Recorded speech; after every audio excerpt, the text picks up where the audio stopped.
All right, we're back.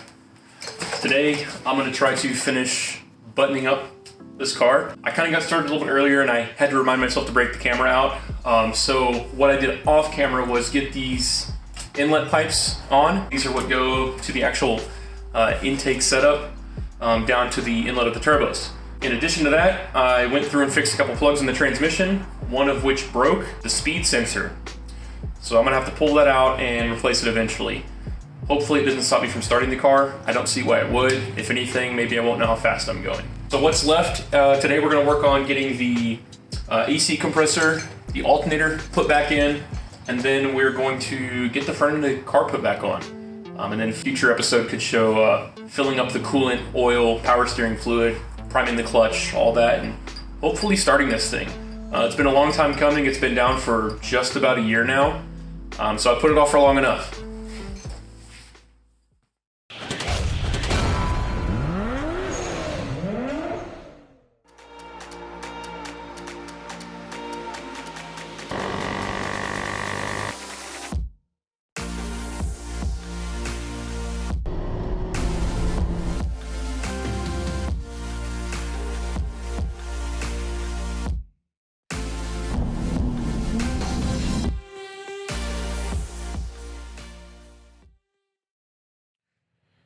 So before we get into this, I just want to say I'm going to spare y'all the boring part of me wiring up all these plugs.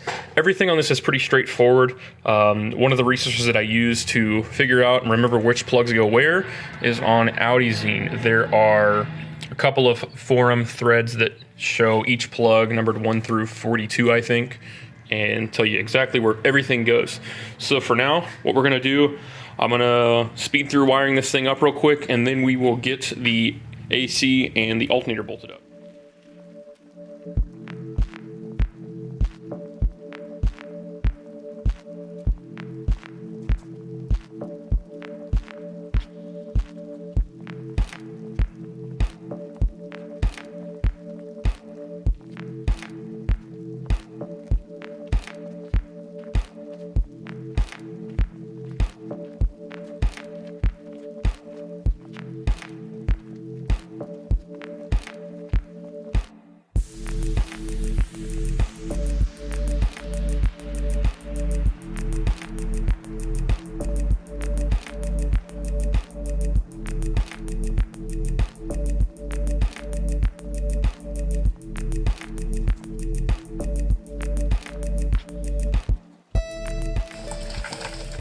Onto the alternator. We've got two main things we're going to plug in here. We've got this harness plug right here, and then the wire that goes to the starter on this stud right here. And that is, I believe, a 12mm bolt that goes on that, or a 12mm nut. So let's go ahead and get that thrown in now.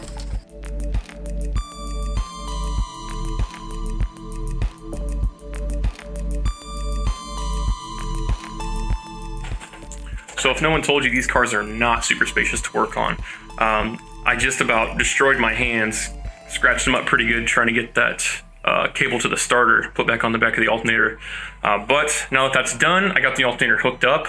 We're gonna bolt it in, move over to the AC compressor, which is not much better, and then we'll get to mounting the bipipe, running the belt for the pulleys, and then get the front end of the car put back on.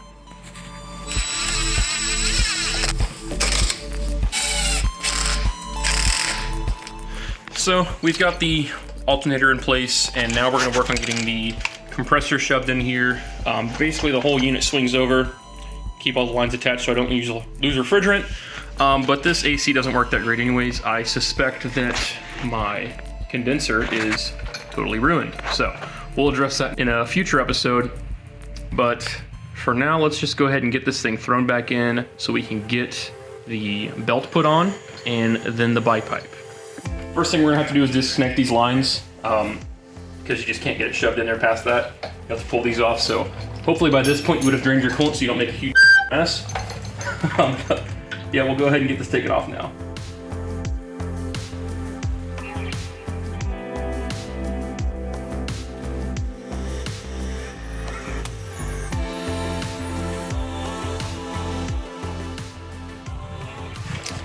There is a tool for this. I don't know where mine is. I've got to clean my garage.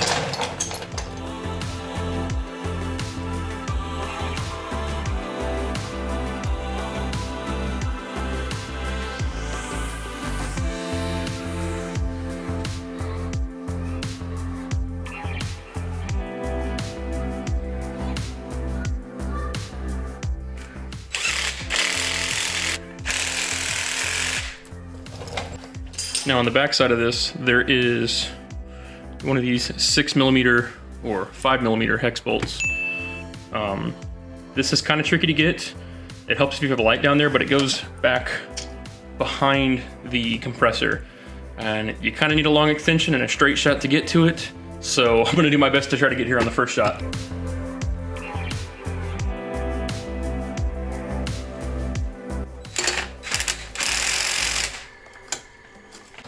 This thing is never pleasant, but I was able to get it in there after a couple failed attempts. Use the longest 1/4 inch extension that you have to get it up in there, because it's about 6 to 8 inches of travel that you have to get before you're getting that bolt in the hole seated. What we'll do now is go ahead and get this accessory belt put on. So something on my car that I did was I got rid of the mechanical fan. Reason for that is because they are known to explode after years of use. So what I did was I got the block off plate from Project B5, and I was still able to use the factory belt. So with this, I still have plenty of tension from the factory tensioner. I didn't have to go down in the belt size. If you got rid of the AC as well, that's whenever you would need to go down a belt size. All right, so let's go ahead and get this accessory belt thrown back on. Whenever you're using this tensioner, on my car it's a 17 mil, and I use a 3/8 breaker bar to get that tension released so you can slip the belt on.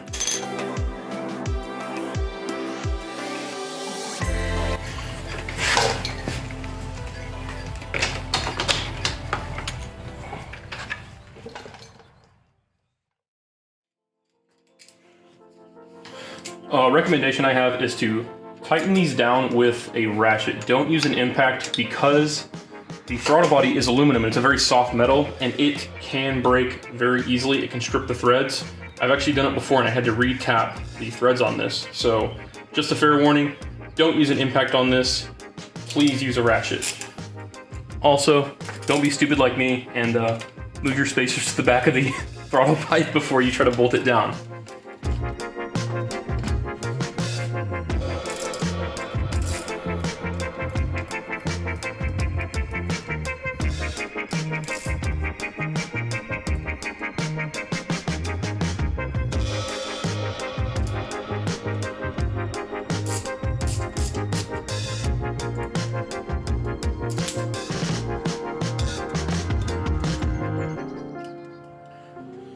Another tip on these, if you are upgraded to a 4-bar map sensor, I just cut a piece of hose to slot this thing in.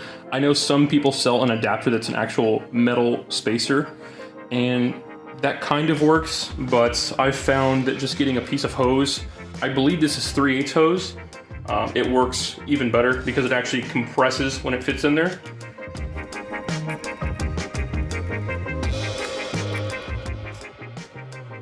Check that out. That's gonna need to be addressed. Guess I didn't notice that before, but it looks like it tore just a little bit, so we'll have to get another bit of hose on there.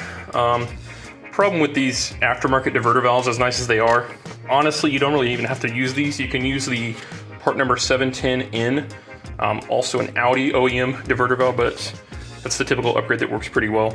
I just got these for a steal, so I picked them up. But a lot of times they don't align properly, especially once you start getting into aftermarket inlet tubes, stuff like that. Everything kind of gets out of whack. So I'll be addressing that before this car gets on the road, but for now we'll just keep rolling. So I just got the APR bipipe mounted. We're going to hold off on getting the Y pipe and the rest of the intake system installed until after the core support is on and finished. Reason being is because I have a White Dog Racing Y pipe, and it is a much larger diameter, and it's one solid piece, so there's no room for adjustment once it's mounted. So let's go ahead and get the core support thrown back on, and then we'll wrap it up from there.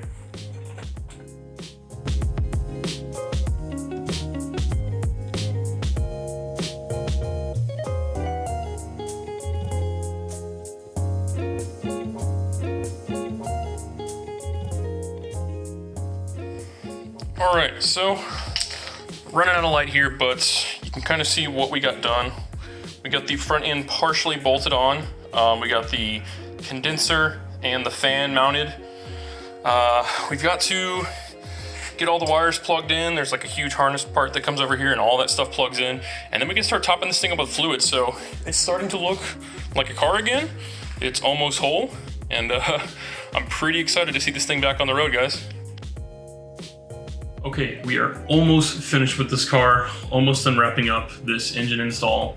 It's taking a lot longer than I've expected, but with the weather, my work schedule getting crazier, it's just made things a lot harder to move along. Thankfully, we're to the point where the next step is adding all the fluids, priming systems, and working on any last bugs to get this thing to start and then back on the road. But I hope, any of you that this build applies to, I hope you've learned something from this. If you have any questions specifically about certain things with the install, please feel free to drop a comment below. I'll do my best to get through these and answer them.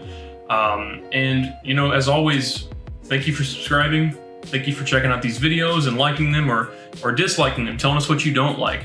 It helps a lot with the channel, and we always just want to put out the best content that we can. David and I do have a couple of big projects coming down the line, as well as another trip in the future, so I'm really looking forward to that as well. But as always, thank you again for tuning in, and we'll see you on the next one. Peace.